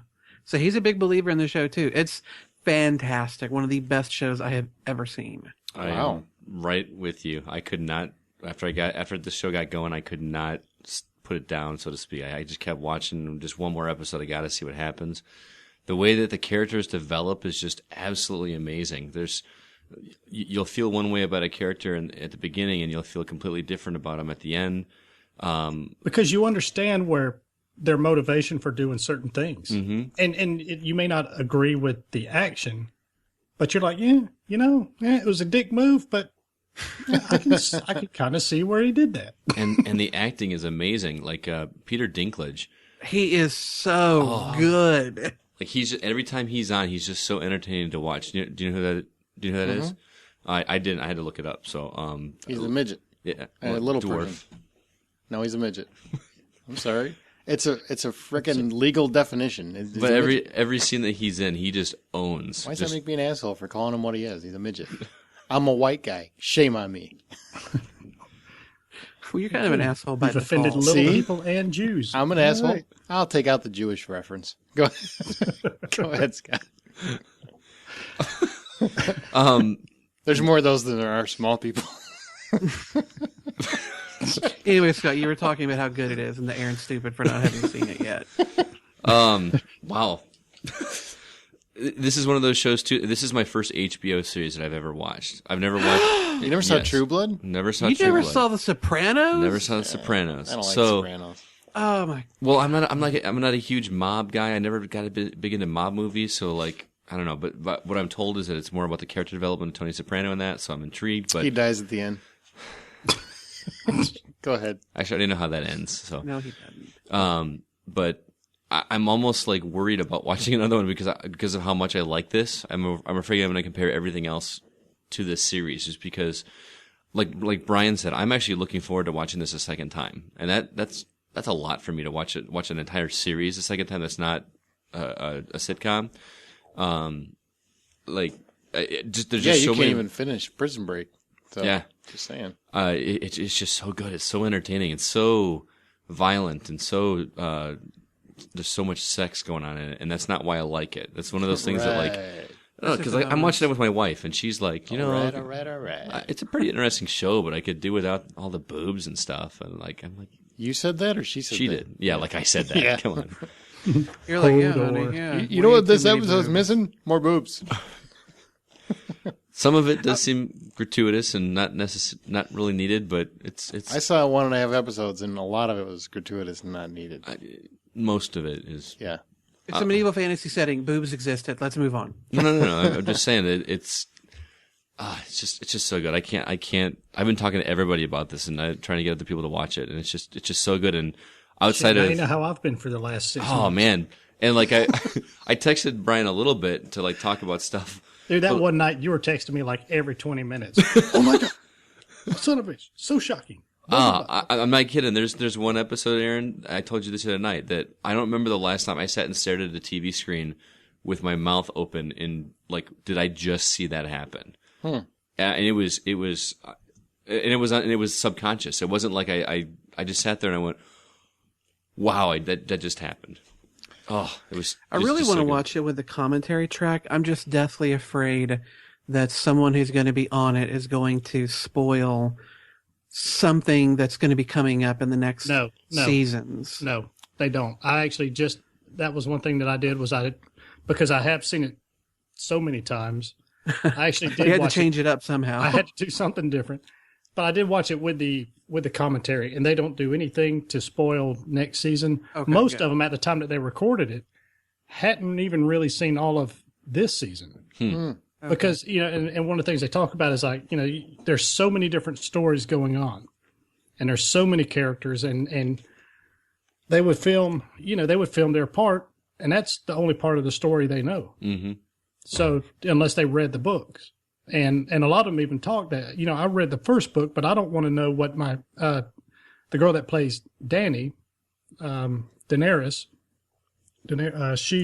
she says, I'm not even going to read, I don't want to read the next books because I don't want to know what my character, eventually ends up like. So I don't want that to affect my performance when That's she's cool. supposed to be in a different frame of mind. Mm-hmm. So Does she comment that, hey, my boobs look good in that scene? she didn't comment on any of the ones where she's very naked. Okay. Well, let's move on from Game of Thrones. We don't have to be the Game of Thrones. But I will podcast. say this, whatever, Aaron, if watch the damn show, watch the damn shows. We're driving this bus, bitch. You sit in the back. And Brian, we just lost his connection. Look at that. But I will say this real quick. I've became a huge fan of Lena Headey, as she pronounces it. Lena Headey is what it I thought it said, but she plays Cersei, and she was also in the Sarah Connor Chronicles, and 300. she played 300. Yeah, the wife in 300. So, but she is fucking hilarious. She was, and she has a potty mouth that just Drives you tripped wild. me out. Drives you Somebody wild. would, one of the other actresses or actors would come on, and she goes, "She's fucking brilliant," and it was like, whoa. But she even makes fun of herself. She calls herself a drag queen in one of the scenes. She says, "Oh, look, it's the beautiful Lannisters and their drag queen." Good self-deprecating humor. So I want to say appreciate one that. quick thing, and I'm trying to move away from this, Aaron. But one of the things that I love about this show is just how bold steps they take. There's so many things that they do in this show. A couple of them are a little effed up, but the fact that they actually do it is so cool to me. Like, I mean, it's just so good. They really push the envelope in a lot of ways. And granted, I don't know if they're pushing the envelope that much because again, I haven't seen any of their HBO series. But I'm watching some of this stuff and going, how in the hell are they getting away with putting this on TV? But I'm really glad you two guys love it, and I think because I think we'd now hate it, with you three would of us just talking leave. it up so much, there's not a snowball's chance in hell that Aaron's going to like it. yep, pretty much. Because I'm not a follower. He's got to be a hipster. I've got to go against the grain. Yeah. I liked it when it was Lord of the Rings. Yeah. It ain't That's Dragon Slayer. All right. Coming up on Blu-ray, that was Game of Thrones. That was the Game of Thrones podcast. On March 20th, there's actually quite a bit coming out. Girl with the Dragon Tattoo is hitting DVD and Blu-ray. The Muppets is finally out. The Sitter, Tinker Tailor Soldier Spy, and Creature. That's a shitty little movie. That is a little low-budget horror flick. And on March 23rd, Hop, because it's just in time for Easter. Now, if you guys could pick one film to purchase that week, which actually there's some selection this time, what would you pick, Scott? Muppets, my favorite movie of the year. But I also like Girl with the Dragon Tattoo a lot. But You can only pick one. Muppets. Okay. Because I know you're cheap. You won't buy two movies. Justin? I go Muppets too, or Muppets as well. Brian? I'm going to go with Game of Thrones again. I'm going to buy it and give it to you, just, I take it. So I'll take gifts. I'll go with Girl with the Dragon Tattoo. Just I know it's a big. It was big in the Oscars. It's a very popular movie, so I'll give that one a shot because I haven't seen that one or Muppets, or Tinker Tailor for that matter. I changed my mind. I'm going with Tinker Tailor. I like spy movies. I'm actually going to go with Tinker Tailor as well. I really want to see that really bad. So I think Gary Oldman is amazing. Now let's go to our Stump the Hoe answer. Mr. Clark, can you repeat your question quickly? Yes, speaking of the Muppets, my question was centered around the Muppets. In the most recent Muppet film, only one of the actors or actresses making cameos in the film actually appeared on The Muppet Show back in 1979. Who was it? Your choices were Judd Hirsch, Whoopi Goldberg, Mickey Rooney, or Alan Arkin. All three of you chose Mickey Rooney, and all three of you were wrong. Is it Alan Arkin? It's Alan Damn Arkin. it, Aaron. I kind of thought it was Alan Arkin after I answered. Yeah, I thought the easy answer was going to be Whoopi Goldberg, or the red herring, so to speak, was Whoopi Goldberg, because she actually appeared in the 1996 version of the show. Mm-hmm. But, yeah, it was Alan Arkin.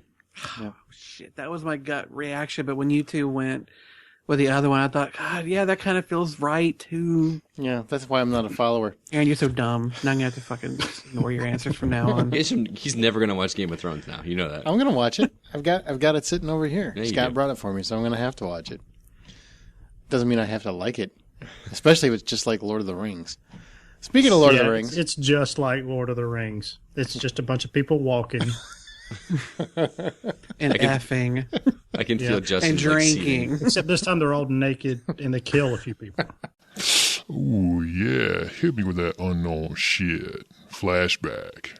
each week one of our hosts talks about a little known or obscure film that they're a fan of, that maybe they can leave you with the information for that film, and maybe you'll actually leave and go rent the damn thing, watch it, and enjoy it as much as we did.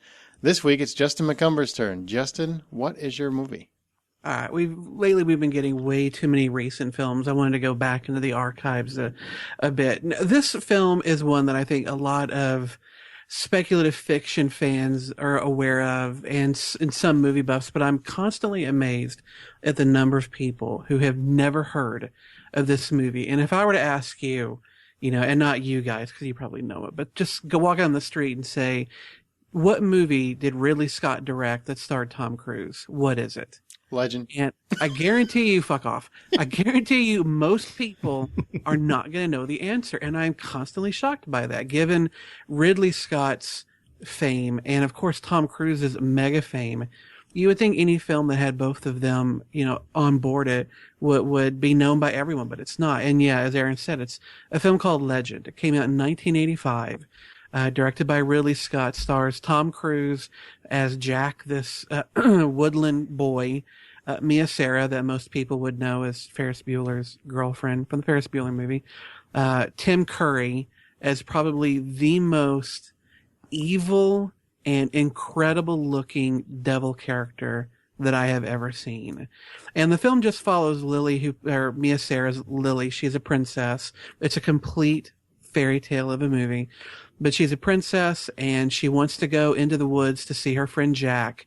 And while she's in the woods, Tim Curry's Prince of Darkness, or they just call him Darkness, who's been hidden away in his cave for God knows how long, figures out a way to kill the sun and bring eternal darkness. And to do that, otherwise known as marriage. Right. To do that, he has to kill the last 2 living unicorns. But when he sends his minions out to do it, they can't, because unicorns, of course, avoid evil. And so they have to find someone innocent to lure the unicorns in and bring their destruction. And of course, Lily is the person they trick into doing that. The film is gorgeous. The set design is amazing. Ridley Scott's direction is top notch.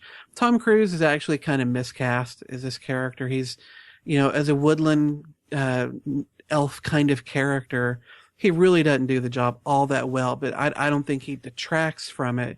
You just spend most of the time going, well, that's Tom Cruise. He grows up to do some really big films.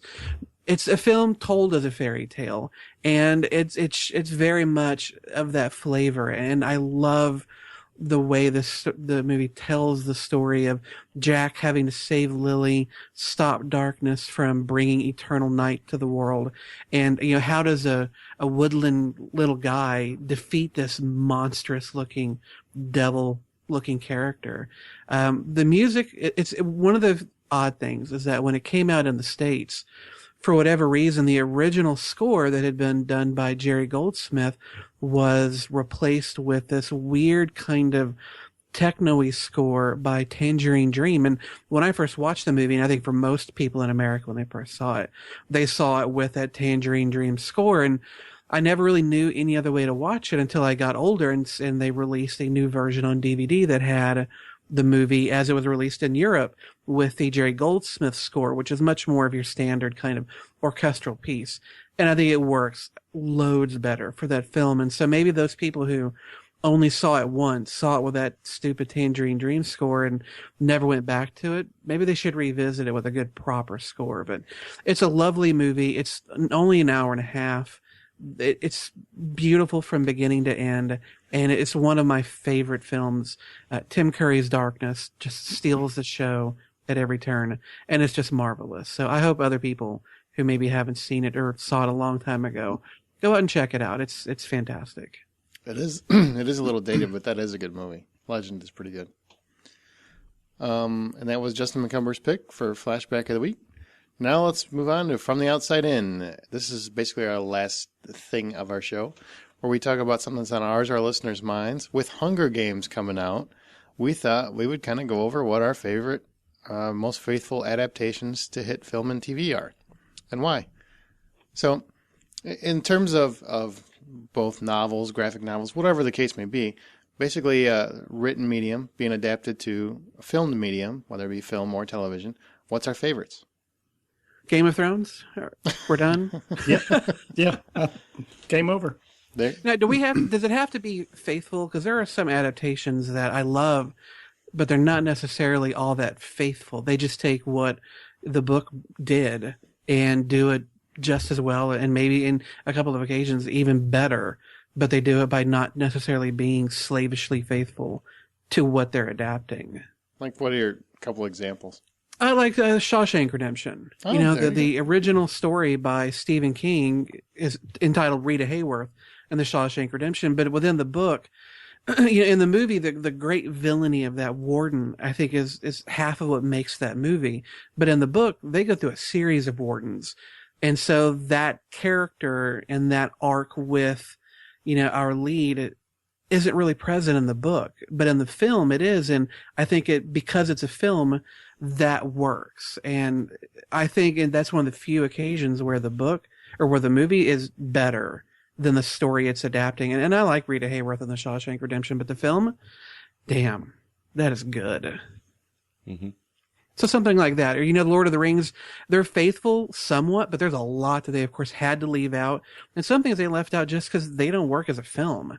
But those films are fantastic. And the things that they do stay faithful to really ring through those films. Pardon the pun.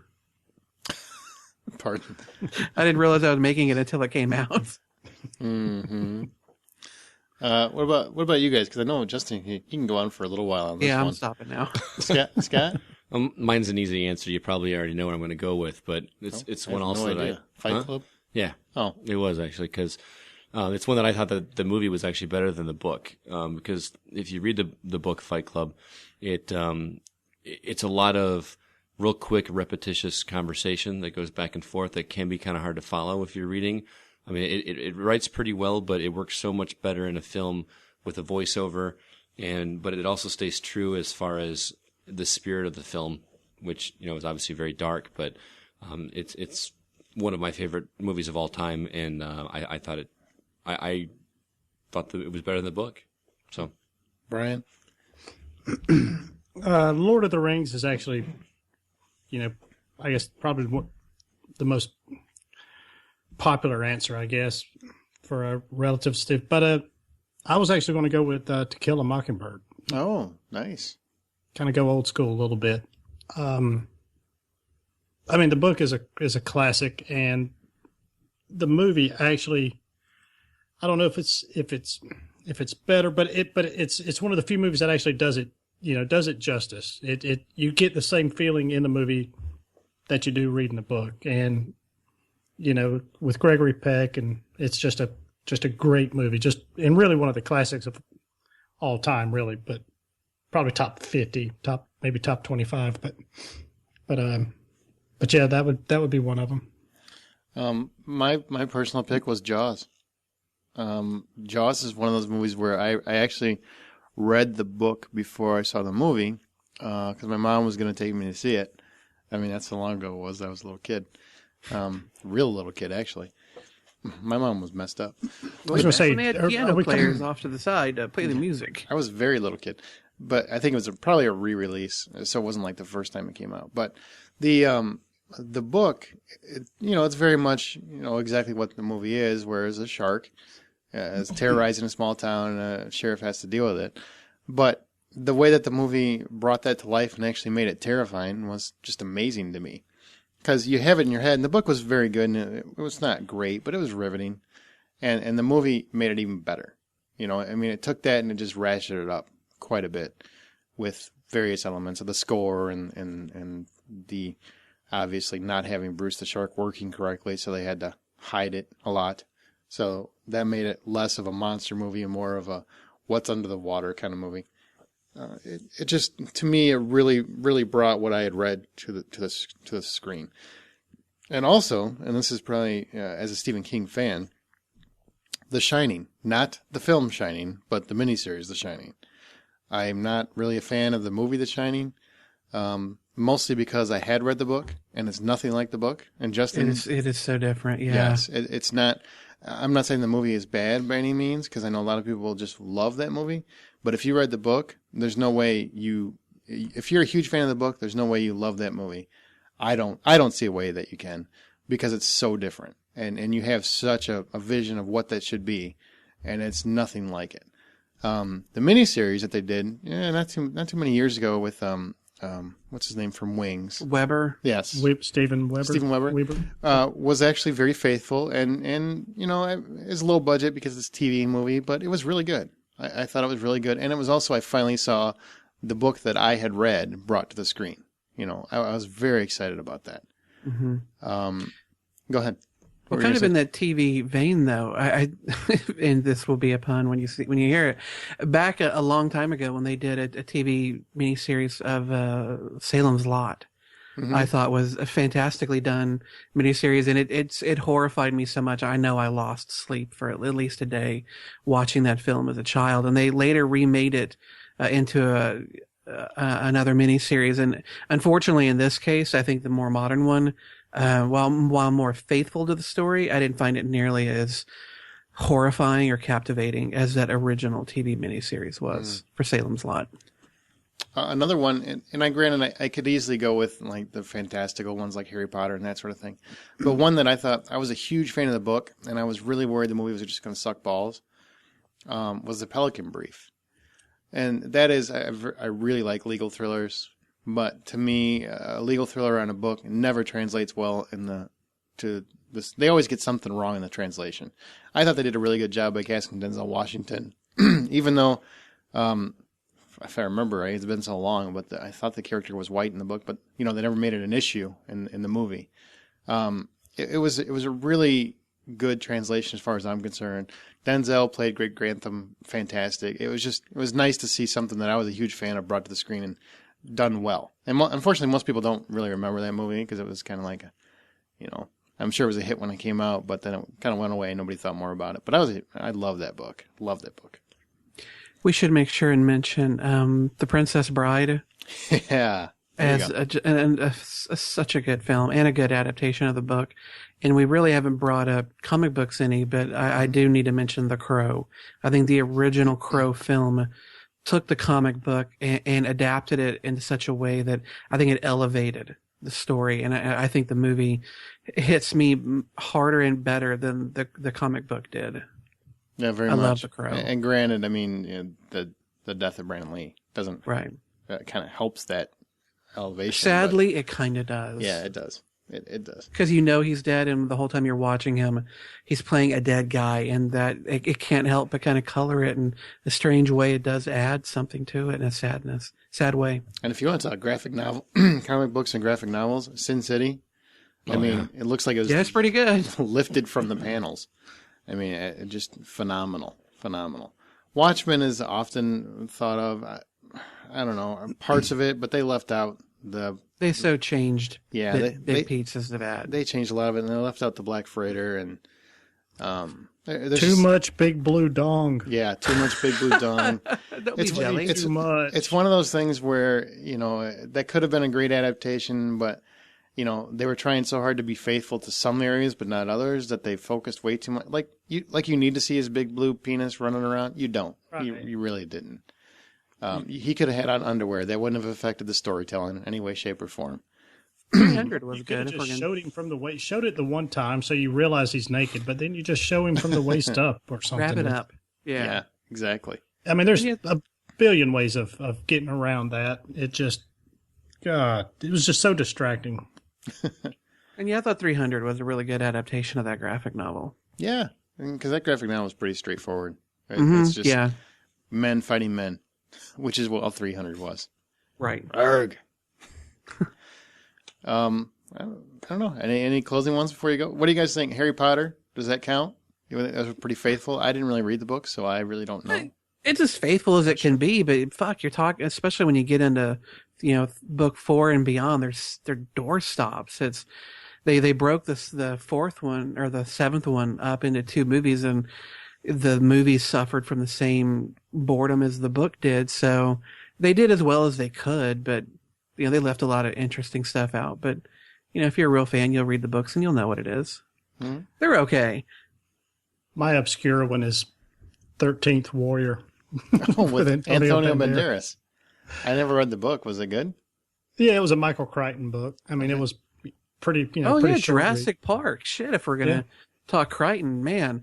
The first film was fairly faithful. The second one, Jesus Christ, they totally changed that one, because the book was about these dinosaurs that had adapted chameleon abilities. And so that was the villain of that book, but they decided to go, tiny Godzilla with T-Rex loose, and I really wish they'd done the book. So you don't want to talk about the Congo adaptation? Because I thought that was spot on. I didn't really care for the book. I'm kidding. That was a dumb movie too. And Sphere sucked, but this wasn't about bad adaptations. I like Sphere. Sphere's a bad movie. I like Sphere. I like the book. I didn't care for the movie. Well, I like the movie. Well, you're wrong. It's got Sam Jackson in it. We'll come back. Maybe we'll come back to this one at a later date. But that's kind of some of our thoughts just off the top of our heads.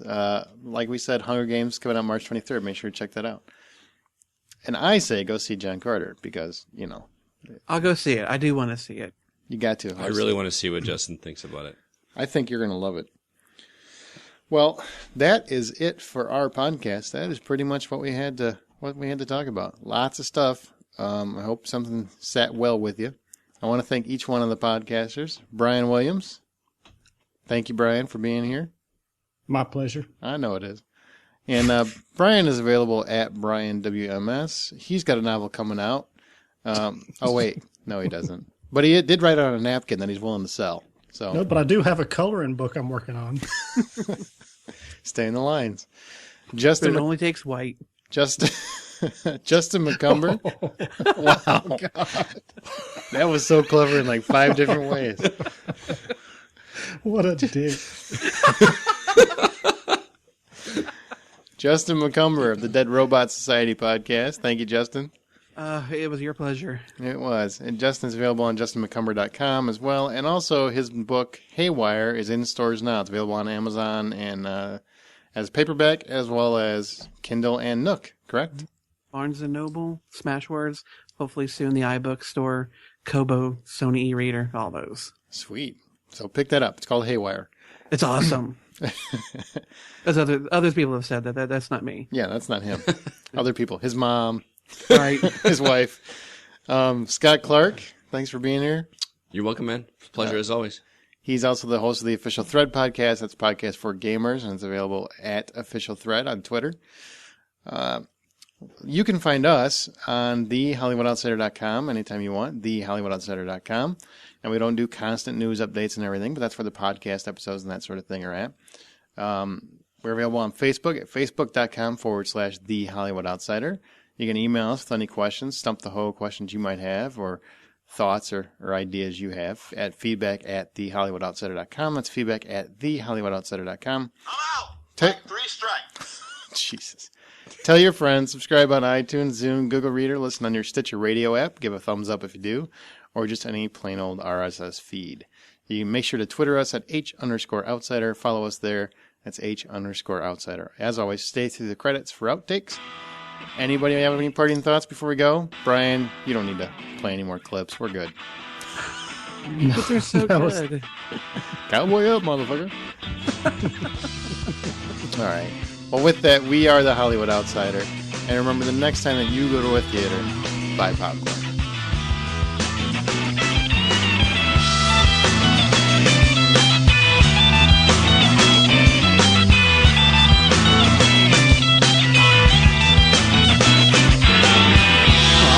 Decision for me letting you go. No time to visit, I just wanna go home. You're unable to understand that I'm doing the best I can, and all I know is all I'd rather be home. I'd rather be home.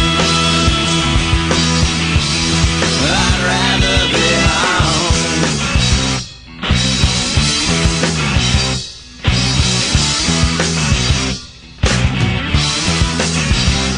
Thick books, but for a sci-fi book, it's more than like my Wang. It's more than average. Brian, what are you doing? Are you jerking off? No, scratching my back. That didn't look like your back. I know it's long, but Jesus. If by back you mean your crotch, then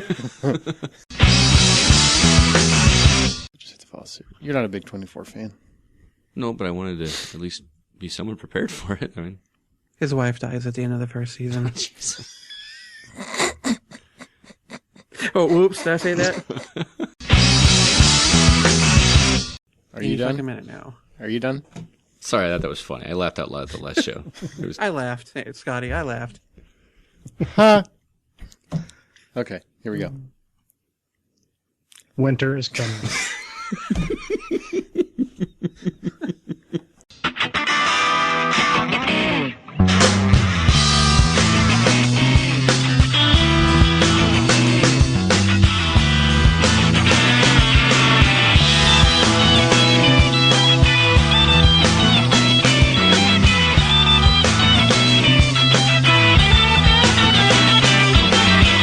Hard not decision for me letting you visit, I just wanna go home. You're never to understand that I'm doing the best I can, and all I know is all I'd rather be.